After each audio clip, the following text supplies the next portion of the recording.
Welcome to Dweller of the Dark. We are a channel honoring the yellowed and blackened bones of many prominent authors. We will be digging up several obscure, strange, and forgotten authors who influenced many of the great horror, science fiction, and fantasy writers today. More tales of the horrifying, obscure, strange, and forgotten are climbing out of the tombs.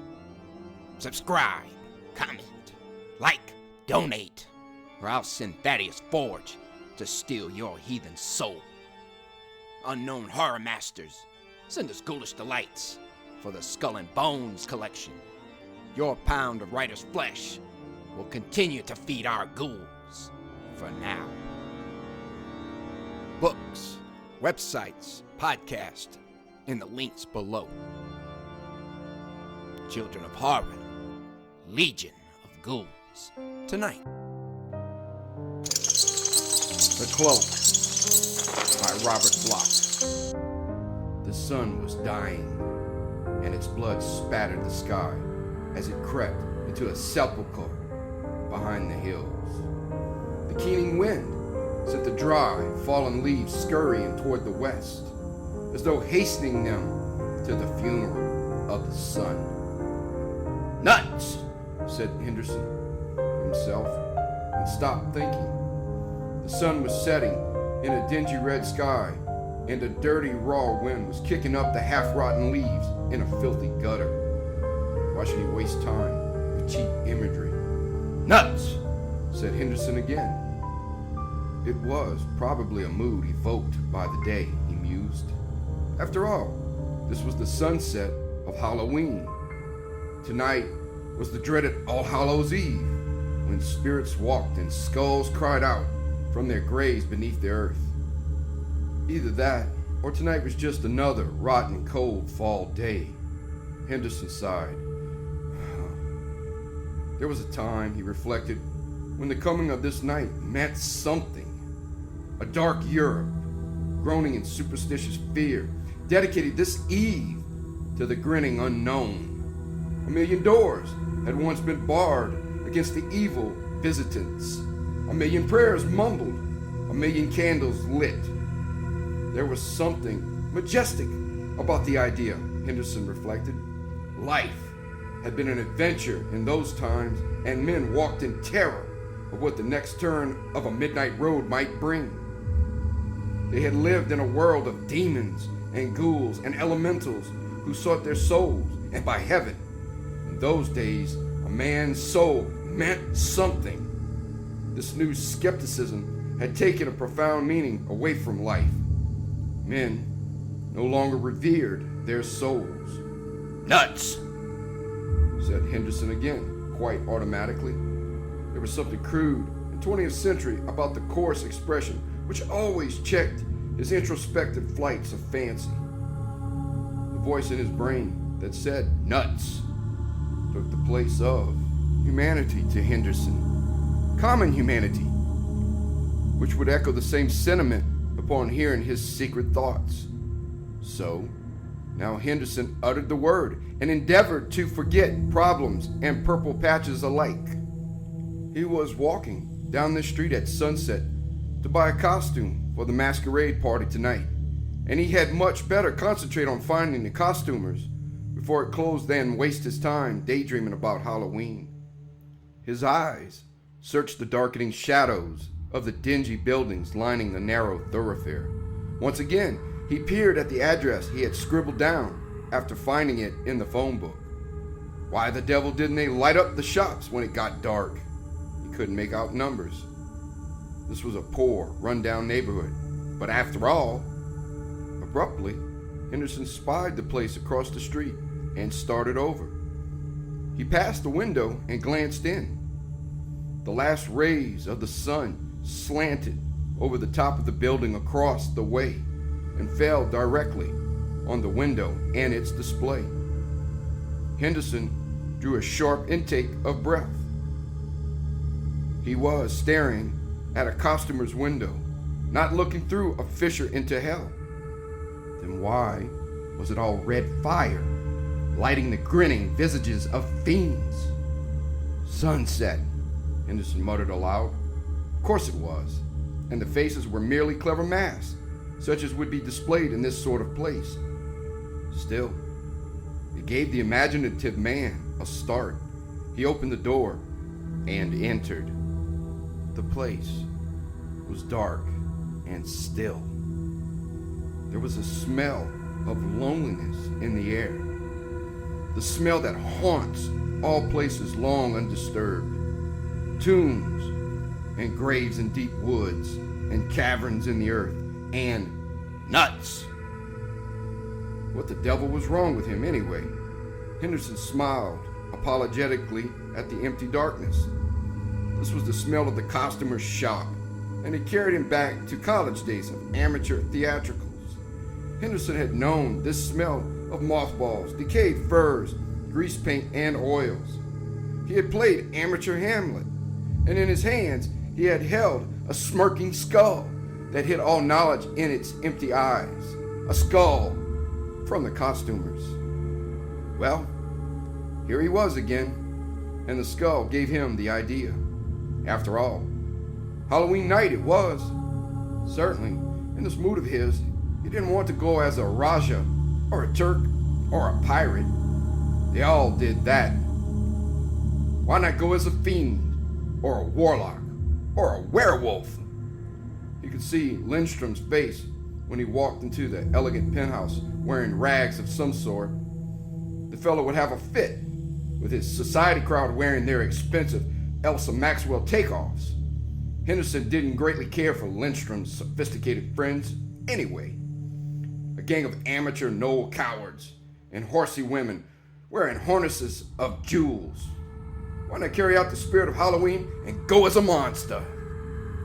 Henderson stood there in the dusk, waiting for someone to turn on the lights, come out from the back room, and serve him. After a minute or so, he grew impatient and rapped shortly on the counter. "Say in there, service!" Silence, and a shuffling noise from the rear, then an unpleasant noise to hear in the gloom. There was a banging from the downstairs, and then the heavy clump of footsteps. Suddenly Henderson gasped. A black bulk was rising from the floor. It was, of course, only the opening of the trapdoor from the basement. A man shuffled behind the counter, carrying a lamp. In that light his eyes blinked drowsily. The man's yellowish face crinkled into a smile. "I was sleeping, I'm afraid," said the man softly. "Can I serve you, sir?" "I was looking for a Halloween costume." "Oh, yes. And what was it you had in mind?" The voice was weary, infinitely weary. The eyes continued to blink in the flabby yellow face. "Nothing unusual, I'm afraid. You see, I rather fancy some sort of monster get-up for a party. Don't suppose you carry anything in that line?" "I could show you mask." "No, I meant werewolf outfits. Something of the sort. More of the authentic." "So, the authentic?" "Yes." Why this old dunce stressed the word. "I might. Yes, I might have just the thing for you, sir." The eyes blinked, but the thin mouth pursed in a smile. "Just the thing for Halloween." "What's that?" "Have you ever considered the possibility of being a vampire?" "Like Dracula?" "Ah, yes, I suppose. Dracula." "Not a bad idea. Do you think I'm the type for that, though?" The man appraised him with that tight smile. "Vampires are of all types. I understand. You would do nicely." "Hardly a compliment," Henderson chuckled. "But why not? What's the outfit?" "Outfit? Merely evening clothes, or what you wear. I will furnish you with the authentic cloak." "Just a cloak? Is that all?" "Just. a cloak, but it is worn like a shroud. It is shroud cloth, you know. Wait, I'll get it for you. The shuffling feet carried the man into the rear of the shop again. Down the trapdoor entrance he went, and Henderson waited. There was more banging, and presently the old man reappeared carrying the cloak. He was shaking dust from it in the darkness. Here it is, the genuine cloak. Genuine? Allow me to adjust it for you. It will work wonders, I'm sure. The cold, heavy cloth hung draped about Henderson's shoulders. The faint odor rose mustily in his nostrils as he stepped back and surveyed himself in the mirror. The lamp was poor, but Henderson saw that the cloak effected a striking transformation in his appearance. His long face seemed thinner. His eyes were accentuated in the facial pallor, heightened by the somber cloak he wore. It was a big, black shroud. Genuine, murmured the old man. He must have come up suddenly, for Henderson hadn't noticed him in the glass. I'll take it, Henderson said. How much? You'll find it quite entertaining, I'm sure. How much? Oh, shall we say $5? Here. The old man took the money, blinking, and drew the cloak from Henderson's shoulders. When it slid away, he felt suddenly warm again. It must be cold in the basement. The cloth was icy. The old man wrapped the garment, smiling, and handed it over. I'll have it back tomorrow, Henderson promised. No need. You purchased it. It is yours. But I am leaving business shortly. Keep it. You will find more use for it than I, surely. But a pleasant evening to you. Henderson made his way to the door in confusion, then turned to salute the blinking old man in the dimness. Two eyes were burning at him from across the counter, two eyes that did not blink. Good night, said Henderson, and closed the door quickly. He wondered if he were going just a trifle mad. At 8, Henderson nearly called up Lindstrom to tell him he couldn't make it. The cold chills came the minute he put on the damn cloak. And when he looked at himself in the mirror, his blurred eyes could scarcely make out the reflection.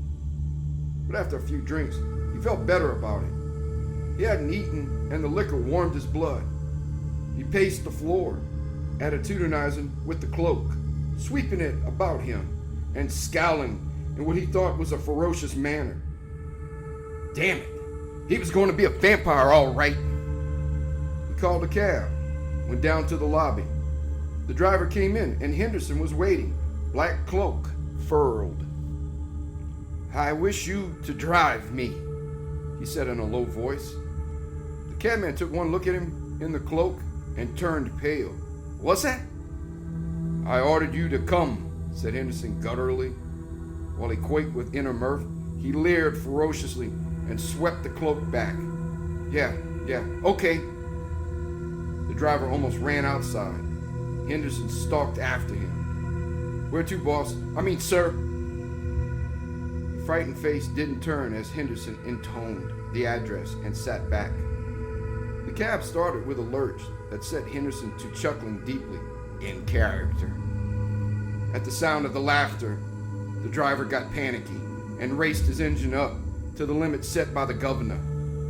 Henderson laughed loudly, and the impressionable driver fairly quivered in his seat. It was quite a ride, but Henderson was entirely unprepared to open the door and find it slammed after him as the cabman drove hastily away without collecting a fare. I must look the part, he thought complacently, as he took the elevator up to the penthouse apartment. There were 3 or 4 others in the elevator. Henderson had seen them before at other affairs Lindstrom had invited him to attend, but nobody seemed to recognize him. It rather pleased him to think how his wearing of an unfamiliar cloak and an unfamiliar scowl seemed to change his entire personality and appearance. Here the other guests had donned elaborate disguises. One woman wore the costume of a Watteau shepherdess. Another was attired as a Spanish ballerina. A tall man dressed as Pagliacci, and his companion had donned a toreador outfit. Yet Henderson recognized them all, knew that their expensive habiliments were not truly disguises at all, but merely elaborations calculated to enhance their appearance. Most people at costume parties gave vent to their suppressed desires. The women showed off their figures. The men either accentuated their masculinity, as the toreador did, or clowned it. Such things were pitiful. These conventional fools, eagerly doffing their dismissal business suits and rushing off to a lodge or amateur theatrical or masked ball in order to satisfy their starving imaginations. Why didn't they dress in garish colors on the street? Henderson often pondered the question. Surely, these society folk in the elevator were fine-looking men and women in their outfits, so healthy, so red-faced, and full of vitality. They had such robust throats and necks. Henderson looked at the plump arms of the woman next to him. He stared without realizing it for a long moment, and then he saw that the occupants of the car had drawn away from him. They were standing in the corner as though they feared his cloak and scowled, and his eyes fixed on the woman. Their chatter had ceased abruptly. The woman looked at him as though she were about to speak when the elevator doors opened and afforded Henderson a welcome respite. What the devil was wrong? First the cab driver, then the woman. Had he drunk too much? Well, no chance to consider that. Here was Marcus Lindstrom, and he was thrusting a glass into Henderson's hand. What have we here? A boogeyman. It needed no second glance to perceive that Lindstrom, as usual at such affairs, was already quite bottle dizzy. The fat host was positively swimming in alcohol. Have a drink, Henderson, my lad. I'll take mine from the bottle. That outfit of yours gave me a shock. Where'd you get the makeup? Makeup? I'm not wearing any makeup. Oh, sure you're not. How silly of me. Henderson wondered if he were crazy. Had Lindstrom really drawn back? Were his eyes actually filled with a certain dismay? Oh, the man was obviously intoxicated. I'll see you later, blabbed Lindstrom, edging away and quickly turning to the other arrivals. Henderson watched the back of Lindstrom's neck. It was fat and white. It bulged over the collar of his costume, and there was a vein in it. A vein in Lindstrom's fat neck. Frightened Lindstrom. Henderson stood alone in the anteroom. From the parlor beyond came the sound of music and laughter, party noises. Henderson hesitated before entering. He drank from the glass in his hand, Bacardi rum and powerful. On top of his other drinks, it almost made the man reel. But he drank, wondering. What was wrong with him and his costume? Why did he frighten people? Was he unconsciously acting his vampire role? That crack of Lindstrom's about makeup now. Acting on impulse, Henderson stepped over to the long panel mirror in the hall. He lurched a little, then stood in the harsh light before it. He faced the glass, stared into the mirror, and saw nothing. He looked at himself in the mirror, and there was no one there. Henderson began to laugh softly, evilly, deep in his throat. As he gazed into the empty, unreflecting glass, his laughter rose in black glee. I'm drunk, he whispered. I must be drunk. Mirror in my apartment made me blurred. Now I'm so far gone I can't see straight. Sure, I'm drunk. Been acting ridiculously, scaring people. Now I'm seeing hallucinations. Or not seeing them, rather. Visions? Angels? His voice lowered. Sure. Angels. Standing right in back of me now. Hello, angel. Hello. Henderson whirled. There she stood, in the dark cloak, her hair a shimmering halo above her white, proud face, her eyes celestial blue, and her lips infernal red. Are you real? Asked Henderson gently. Or am I a fool to believe in miracles? This miracle's name is Sheila Darling, and it would like to powder its nose if you please. Kindly use this mirror through the courtesy of Stephen Henderson, replied the cloaked man with a grin. He stepped back a ways, eyes intent. The girl turned her head and favored him with a slow, impish smile. Haven't you seen powder used before? She asked. Didn't know angels indulged in cosmetics, Henderson replied. But then there's a lot I don't know about angels. From now on, I shall make them a special study of mine. There's so much I want to find out. So you'll probably find me following you around with a notebook all evening. Notebooks for a vampire? Oh, but I'm a very intelligent vampire. Not one of those backwoods Transylvanian types. You'll find me charming, I'm sure. Yes, you look like the sure type, the girl mocked. But an angel and a vampire? That's a queer combination. We can reform one another, Henderson pointed out. Besides, I have a suspicion that there's a bit of the devil in you. That dark cloak over your angel costume, dark angel, you know. Instead of heaven, you might hail from my hometown. Henderson was flippant, but underneath his banter, cyclonic thoughts whirled. He recalled discussions in the past, cynical observations he had made and believed. Once, Henderson had declared that there was no such thing as love at first sight, save in books or plays where such a dramatic device served to speed up action. He asserted that people learned about romance from books and plays and accordingly adopted a belief in love at first sight, when all one could possibly feel was desire. And now this Sheila, this blonde angel, had to come along and drive out all thoughts of morbidity, all thoughts of drunkenness and foolish gazings into mirrors from his mind, had to send him madly plunging into dreams of red lips, ethereal blue eyes, and slim white arms. Something of his feelings had swept into his eyes, and as the girl gazed up at him, she felt the truth. Well, she breathed, I hope the inspection pleases. A miracle of understatement, that. But there was something I wanted to find out particularly about divinity. Do angels dance? Tactful vampire. The next room. Merrymakers were in full swing. Liquor had already pitched gaiety at its height, but there was no dancing any longer. Boisterous, little group couples laughed arm in arm about the room. The usual party gangsters were performing their antics in corners.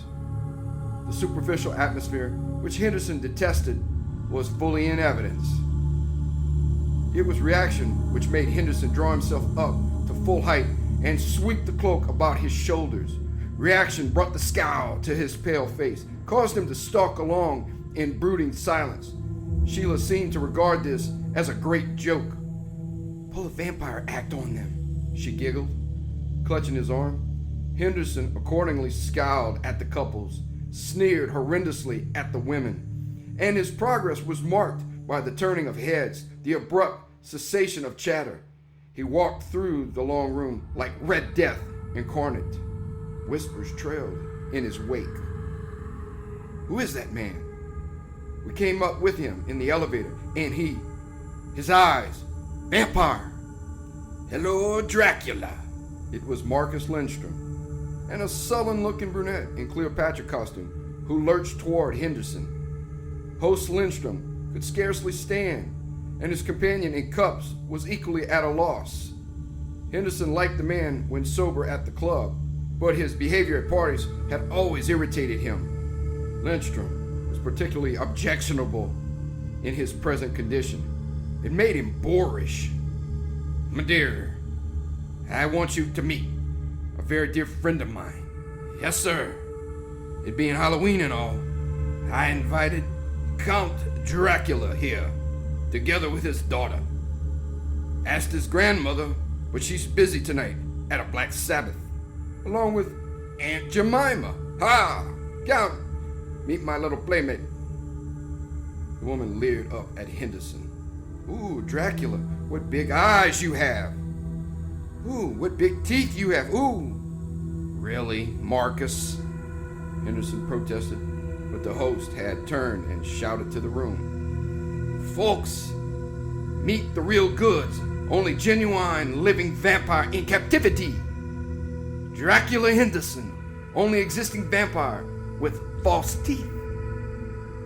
In any other circumstance, Henderson would have given Lindstrom a quick, efficient punch on the jaw. But Sheila was at his side. It was a public gathering.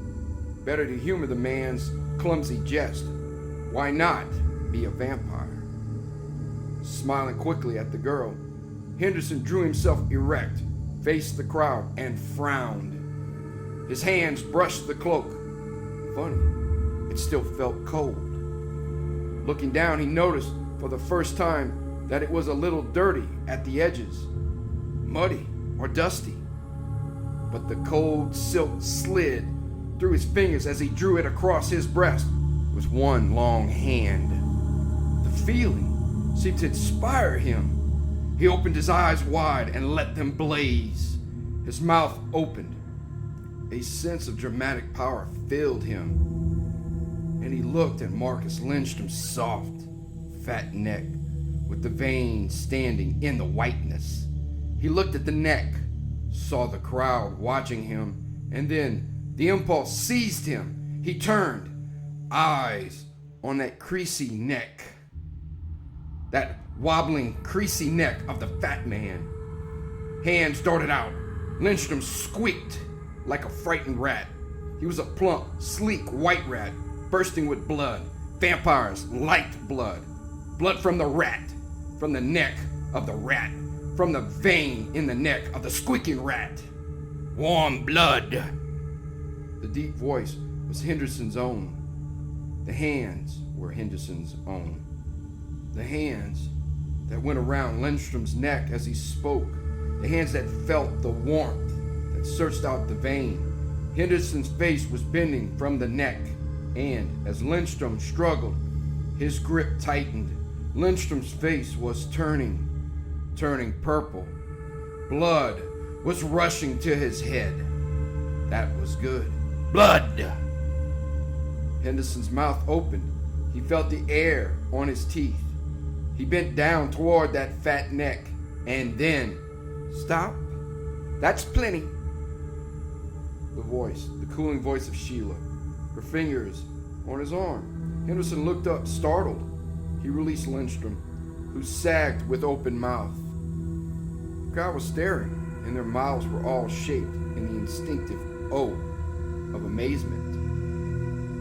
Sheila whispered, "Bravo! Served him right, but you frightened him." Henderson struggled a moment to collect himself. Then he smiled and turned. "Ladies and gentlemen," he said, "I have just given a slight demonstration to prove to you that our host said of me was entirely correct. I am a vampire. Now that you have been given fair warning, I'm sure you will be in no further danger. If there is a doctor in the house, I can, perhaps, arrange for a blood transfusion." The oaths relaxed, and laughter came from startled throats. Hysterical laughter, in part, then genuine. Henderson had carried it off. Marcus Lindstrom alone still stared with eyes that held utter fear. He knew. And then the moment broke. For one of the gangsters ran into the room from the elevator. He had gone downstairs and borrowed the apron and cap of a newsboy. Now he raced through the crowd with a bundle of papers under his arm. "Extra, extra, read all about it. Big Halloween horror, extra." Laughing guests purchased papers. A woman approached Sheila, and Henderson watched the girl walk away in a daze. "See you later," she called, and her glance sent fire through his veins. Still, he could not forget the terrible feeling that came over him when he had seized Lindstrom. Why? Automatically, he accepted a paper from the shouting pseudo-newsboy. "Big Halloween horror," he had shouted. What was that? Blurred eyes searched the paper. Then Henderson reeled back.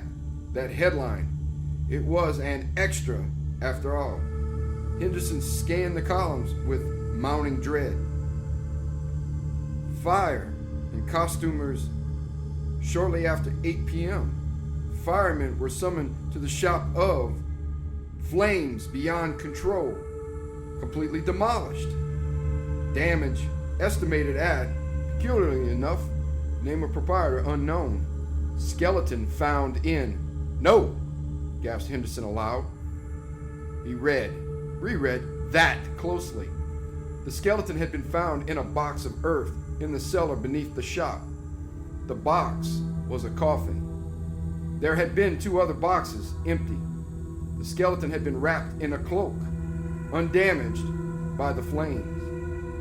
And in the hastily pinned box at the bottom of the column were eyewitness comments written up under scareheads of heavy black type. Neighbors had feared the place.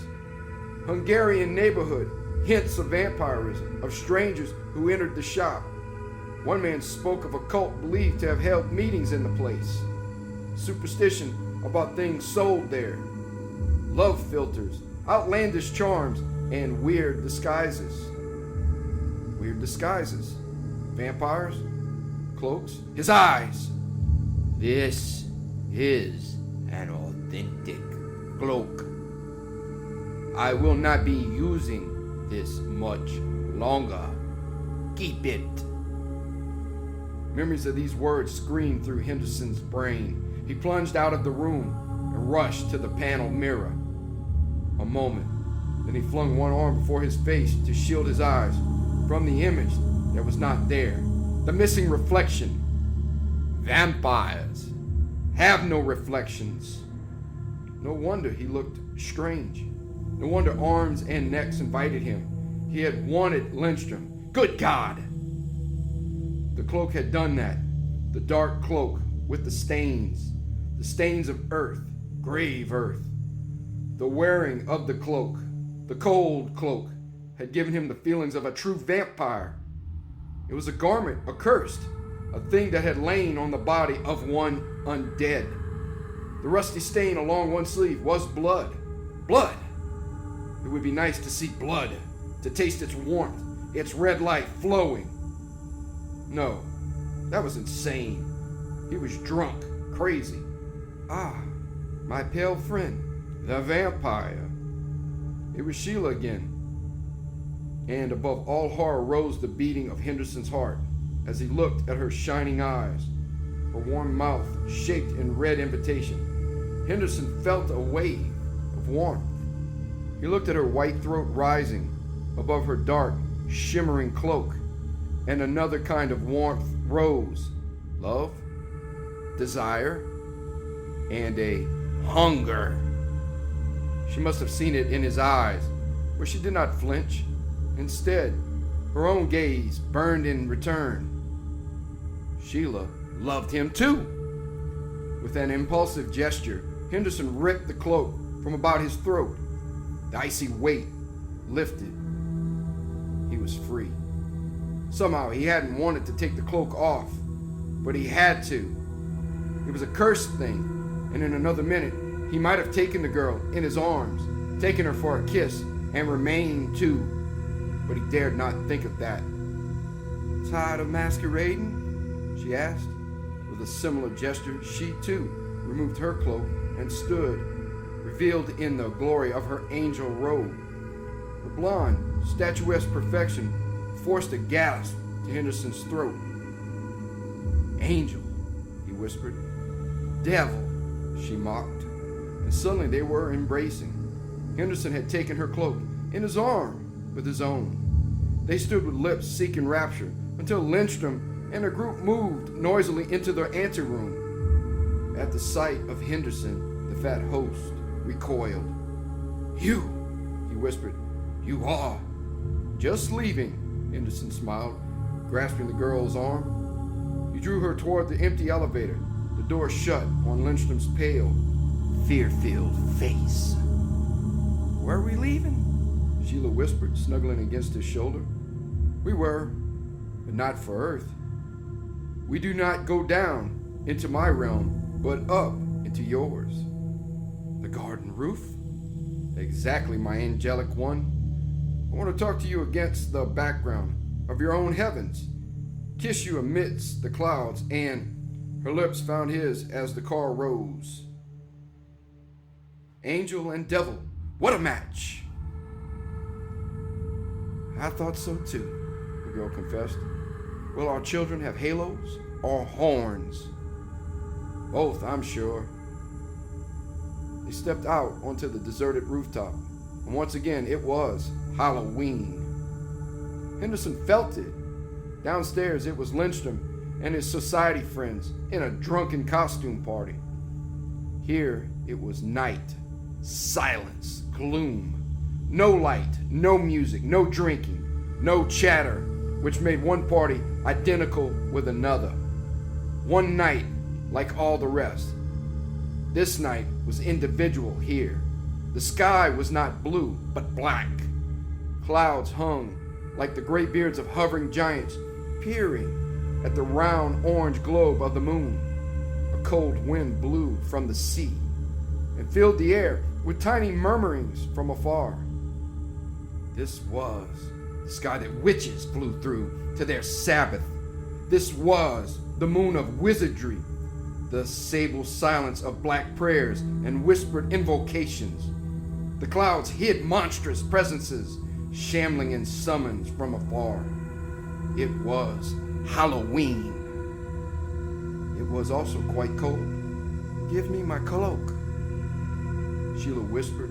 Automatically, Henderson extended the garment, and the girl's body swirled under the dark splendor of the cloth. Her eyes burned up at Henderson with a call he could not resist. He kissed her, trembling. "You're cold," the girl said. "Put on your cloak." "Yes," Henderson, he thought to himself, "put on your cloak while you stare at her throat. Then, the next time you kiss her, you will want her throat, and she will give it in love, and you will take it in hunger." "Put it on, darling, I insist," the girl whispered. Her eyes were impatient, burning with an eagerness to match his own. Henderson trembled. "Put on the cloak of darkness, the cloak of the grave, the cloak of death, the cloak of the vampire, the evil cloak, filled with a cold life of its own that transformed his face, transformed his mind, made his soul instinct with awful hunger. Here." The girl's slim arms were about him, pushing the cloak onto his shoulders. Her fingers brushed his neck caressingly as she linked the cloak about his throat. Henderson shivered. Then he felt it through him, that icy coldness turning to a more dreadful heat. He felt himself expand, felt the sneer cross his face. This was power! And the girl before him, her eyes taunting, inviting. He saw her ivory neck, her warm, slim neck waiting. It was waiting for him, for his lips, for his teeth. No, it couldn't be. He loved her. His love must conquer this madness. Yes, wear the cloak, defy its power, and take her in his arms as a man, not as a fiend. He must. It was the test. "Sheila." Funny how his voice deepened. "Yes, dear." "Sheila, I must tell you this." Her eyes so alert. "It would be easy." "Sheila, please. You read the paper tonight?" "Yes." I got my cloak there. I can't explain it.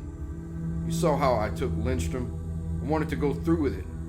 Do you understand me? I meant to bite him. Wearing this damnable thing makes me feel like one of those creatures. Why didn't her stare change? Why didn't she recoil in horror? Such trusting innocence. Didn't she understand? Why didn't she run? Any moment now, he might lose control. Seize her. I love you, Sheila. Believe that. I love you. I know. Her eyes gleamed in the moonlight. I want to test it. I want to kiss you wearing this cloak. I want to feel that my love is stronger than this thing. If I weaken, promise me you'll break away and run quickly. But don't misunderstand. I must face this feeling and fight it. I want my love for you to be that pure, that secure. Are you afraid? No. Still she stared at him, just as he stared at her throat. If she knew what was in his mind. You don't think I'm crazy. I went to this costumer's. He was a horrible little old man, and he gave me the cloak. Actually told me it was a real vampire's. I thought he was joking, but tonight I didn't see myself in the mirror, and I wanted Lindstrom's neck, and I want you. But I must test it. You're not crazy, I know. I'm not afraid. Then the girl's face mocked.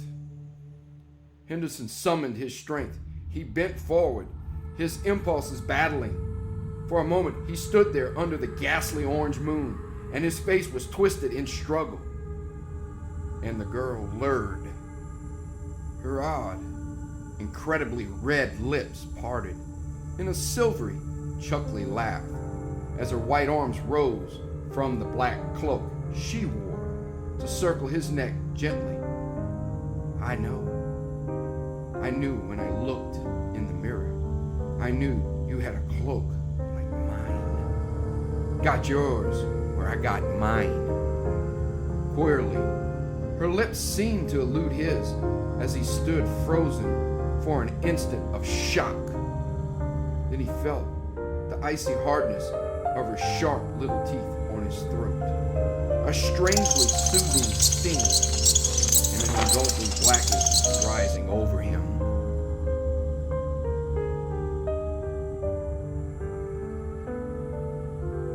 Thank you for listening. Have a great night.